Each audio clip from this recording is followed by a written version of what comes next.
Winning the lottery was supposed to be the best thing that ever happened to me. It was a moment I'd dreamed about since I was a kid, stumbling upon the kind of money that could change my life forever. The numbers on the ticket felt surreal as they matched up, one after another. I had to check, then recheck, thinking there was no way it could be real. But it was. I was a millionaire. The first few hours were pure adrenaline. I called in sick to work, not wanting to face anyone until I'd sorted out my thoughts. The world felt electric with possibility, and my mind raced with plans of travel, investments, maybe even a house. I could finally see a life without constant financial worry. But as I lay in bed that night, clutching the ticket and running through the endless ways to use the money, a sinking thought crept in. How would my family react? My parents had always been supportive, though they'd never hidden their financial struggles. I knew a share of my winnings could make life easier for them, and I wanted that more than anything. But there was also my brother, Adam. Adam was the wild card, the one person I couldn't quite figure out. Growing up, Adam and I had never gotten along. He was the type to compete over everything, from grades to friendships to who could get under mom and dad's skin faster. As adults, our relationship hadn't softened. Adam resented any success I achieved, no matter how small. Whenever I got a promotion, he'd make sly comments. When I bought my first car, he snidely remarked that it was about time I acted like an adult. I could already imagine the look on his face when he found out about my win. For days, I went back and forth about telling them. Part of me wanted to keep it a secret, to enjoy the money in private without the weight of their expectations. But my conscience got the better of me. Family was family, and I couldn't just pretend this hadn't happened. So I decided to break the news during our next family dinner, hoping to keep things calm and celebratory. When I finally told them, the reactions were mixed.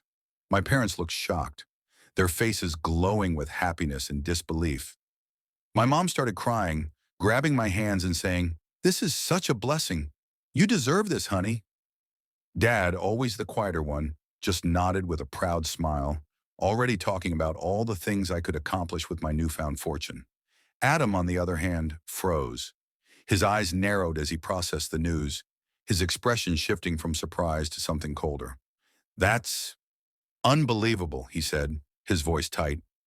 But the disbelief in his tone wasn't the good kind. It was as if he'd just witnessed something stolen from him, something he felt he deserved more than I did. I saw his jaw clench, his smile forced and empty, and my heart sank. I knew that look too well. In the days following my announcement, things only grew more tense. At first, Adam seemed to ignore the topic, acting as if my windfall didn't exist. But then he began making little comments here and there, things that were harmless on the surface, but had an edge that cut deep. He'd joke about how lucky I was, hinting that he could use just a little help to cover his own bills or fund a small business venture.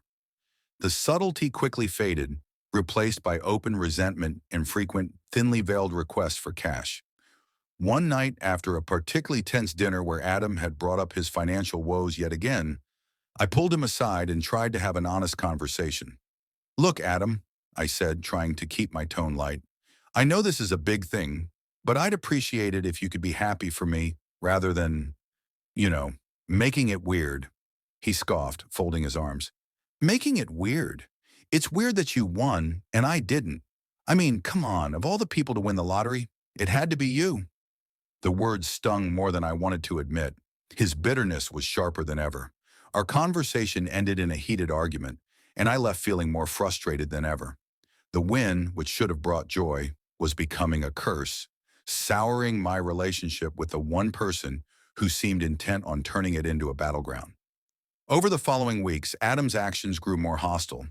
He started spreading rumors about me in our hometown, suggesting that I'd somehow manipulated the lottery, hinting that I didn't deserve the money. Friends and distant relatives began reaching out, asking if it was true I'd stolen the prize. It felt ridiculous, yet the whispers took their toll.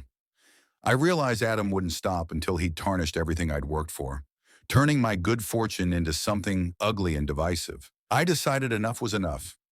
After months of enduring his bitterness, I called a family meeting, determined to put an end to the feud. Sitting across from him, with my parents looking on in confusion, I told him directly, "This money doesn't change who I am, but it's changed you. I won't let it destroy our family."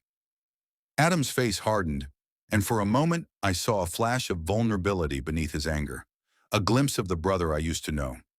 But instead of apologizing, he stood up, muttering that he didn't need handouts from a lucky hack, and stormed out, leaving me to pick up the pieces. In the end, I decided to gift a portion of the money to my parents, helping them pay off their debts and secure a comfortable retirement.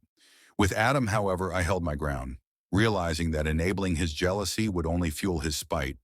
For the first time in my life, I set boundaries, understanding that no amount of money could fix a relationship tainted by resentment. The lottery win didn't bring the happiness I'd imagined, but it taught me the importance of resilience, boundaries, and the courage to stand up for myself. In the end, I found peace, not through wealth, but through learning to protect what truly mattered.